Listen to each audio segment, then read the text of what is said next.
Rose Namajunas has been a standout at 115 since her debut for the company back in 2014.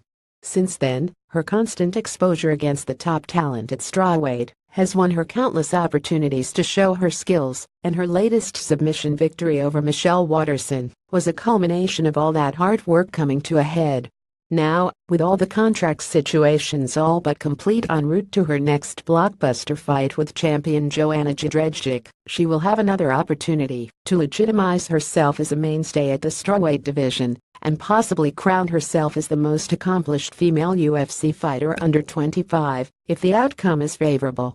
With the biggest fight of her life coming up, she will be looking to keep the same focus that has won her tough bouts against names like Waterson and Van Zandt, as another upset lurks in the crosshair.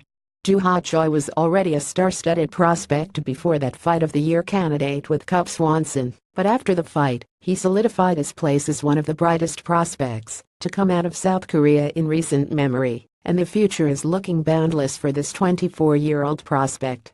Hell, he might even make a case to replace Chan Sung-jung as the Korean Zombie if he can keep on pulling off insane FOTN bouts like that.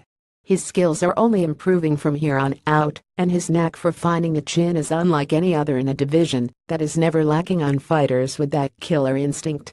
With a few more years of training under his belt, he might have what it takes to win it all incredibly soon. Kevin Lee has been a surging force at lightweight since his upset win over Jake Matthews this past year. Since then, Lee's streak of upsets has continued as he got big wins over names like Chiesa and Mustafaev by winning in emphatic fashion. He doesn't just win, he enjoys beating his opponents at their own game, and has been able to do it time and time again en route to his biggest fight against Tony Ferguson next month. Regardless of underdog status or not, you can guarantee that Lee will be coming with intentions to win, and his hallmarks of relentless pace, dominant wrestling, and up-tempo movement will be key in pulling out a victory over LQ Guy. Time will tell if the Motown Phenom has what it takes to make that transition from promising talent to superstar as he gets set for his first main event fight. Cody Garbrandt came, saw, and conquered the bantamweight division upon his arrival just a few short years ago.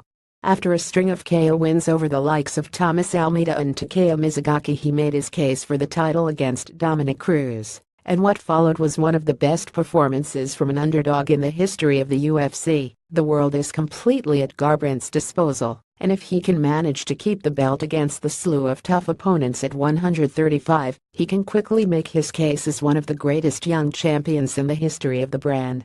Max Holloway's path to stardom started with a grueling, yet powerful lesson in his loss to Conor McGregor back in 2014. In the few short years since then, he has made the most of every opportunity to completely outclass his overmatched and more experienced opponents in the octagon en route to a huge upset win over longtime champion Jose Aldo.